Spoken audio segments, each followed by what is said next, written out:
अजीज तलबा और तालिबात, छठी जमात में आपका इस्तकबाल है। आइए उर्दू मजमून का सबक नंबर 16 इंसाफ। आज हम इस सबक के बारे में तफसीली मालूमात हासिल करेंगे और इसको समझने की कोशिश करेंगे। प्यारे बच्चों, ये एक ड्रामा है, उर्दू सिंफ की मशहूर सिंफ है ये। इसके अंदर बहुत सारे किरदारों को प्रेजेंट किया जाता है और इसका स्टेज शो भी होता है। प्यारे बच्चों, इस सबक के अंदर कुछ नए अल्फाज भी आए हैं। आइए सबसे पहले उनको देखते हैं। सबसे पहले लफ्ज़ है मुस्तादी से, यानी चौकन्ना रहते हुए, चौकन्ना रहते हुए। फिर फरियादी, फरियादी यानी फरियाद करने वाला। चारों ना चार ये एक मुहावरा है, मजबूरन है ना। और मिन्नत समाजत करना यानी खुशामद करना। प्यारे बच्चों, मुसन्निफ खलीलुर रहमान कमर, मुसन्निफ का नाम क्या है? खलीलुर रहमान कमर ने अपने ड्रामे इंसाफ में पुराने ज़माने के बादशाह के इंसाफ का वाक़या बयान किया है। बादशाह उस ज़माने में किस तरह से इंसाफ के साथ अवाम के साथ फैसले किया करते थे, वो इस सबक के अंदर समझाने की कोशिश की गई है। कुछ किरदार हैं, उसमें एक किरदार है बादशाह का, फिर वज़ीर आज़म, फिर फरियादी हैं और एक अमीर आदमी हैं। तो सबसे पहले सबक की शुरुआत में फरियादी जो है वो नक्कारा बजाता है। उसके ऊपर कुछ जुल्म हुआ है और वो इंसाफ के लिए बादशाह के दरबार में बाहर नक्कारा बजाता है। तो बादशाह के हुक्म पर जब नक्कारे की आवाज़ बादशाह के कानों में पहुंचती है तो बादशाह के हुक्म पर फरियादी जो है, जो नक्कारा बजाता है, यानी करीमुद्दीन, फरियादी का नाम क्या है? करीमुद्दीन को दरबार में पेश किया जाता है कि आखिर वो नक्कारा क्यों बजा रहा है। करीमुद्दीन जो है इस ड्रामे के अंदर एक ऐसा किरदार है जो बहुत ही गरीब आदमी है और उसके पास सिर्फ एक भैंस है। उसके पास सिर्फ एक भैंस थी और उसके पड़ोस में रहने वाला एक अमीर आदमी है। उसके पड़ोस में रहने वाला एक अमीर आदमी है जिसके पास कई भैंसे और उसका नाम है अमीर अली। गरीब आदमी का नाम क्या है?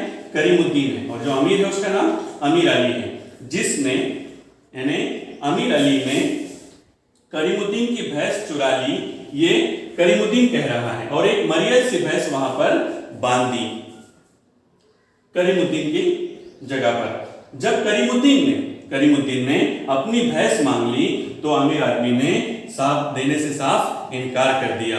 इसलिए मजबूरन वो इंसाफ के लिए बादशाह के दरबार में चला गया।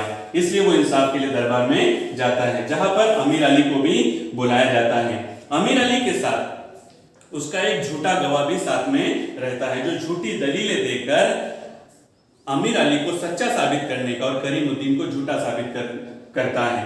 अमीर अली के साथ एक झूठा गवाह भी रहता है जिसका नाम अकबर अली है, जो अमीर अली की तरफदारी में झूठी गवाही भी देता है, बहुत सारी दलीलें पेश करता है और ये जाहिर करता है, ये साबित करना चाहता है कि करीमुद्दीन जो है वो एक झूठा और मक्कार आदमी है।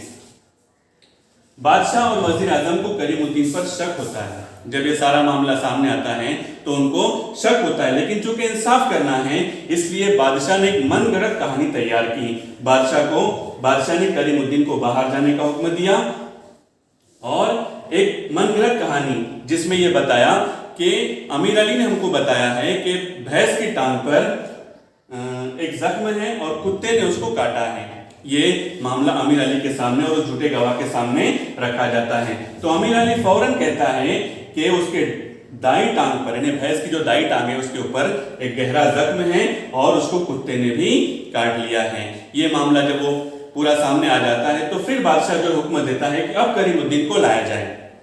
अब जब करीमुद्दीन सामने आता है तो करीमुद्दीन से हकीकत बयान पूछा जाता है कि क्या वाकई में भैंस की टांग के ऊपर जख्म है और कुत्ते ने काट लिया है? करीमुद्दीन कहता है कि ऐसा कुछ भी नहीं है। तो वहां पर जो है वो झूठी गवाही और वो झूठा आदमी अमीर अली बिल्कुल साबित हो जाते हैं और फिर बादशाह के हुक्म से अमीर अली को और उसके झूठे गवाह को कड़ी सजा दी जाती है और कुछ जुर्माना भी दिया जाता है। और फिर करीमुद्दीन को बादशाह की तरफ से कुछ इनाम भी दिया जाता है और उसकी वही भैंस, जो अच्छी खासी भैंस थी, तंदुरुस्त भैंस थी, वो उसको वापस करीमुद्दीन को दिया जाता है। तो प्यारे बच्चों, ये था इंसाफ को यानी जाहिर करने के लिए बादशाह की तरफ से किया गया एक मनगढ़ंत ड्रामा था, यानी कहानी थी, लेकिन उसको बादशाह ने बड़े अच्छे अंदाज के जरिए से उसको साबित कर किया और ये सबक हमारा यहाँ पर खत्म होता है। तो प्यारे बच्चों, ये था सबक नंबर 16 इंसाफ जो ड्रामा है, इसके मुस्तलिफ है खलीलुर रहमान कमर। अस्सलामु अलैकुम व रहमतुल्लाह।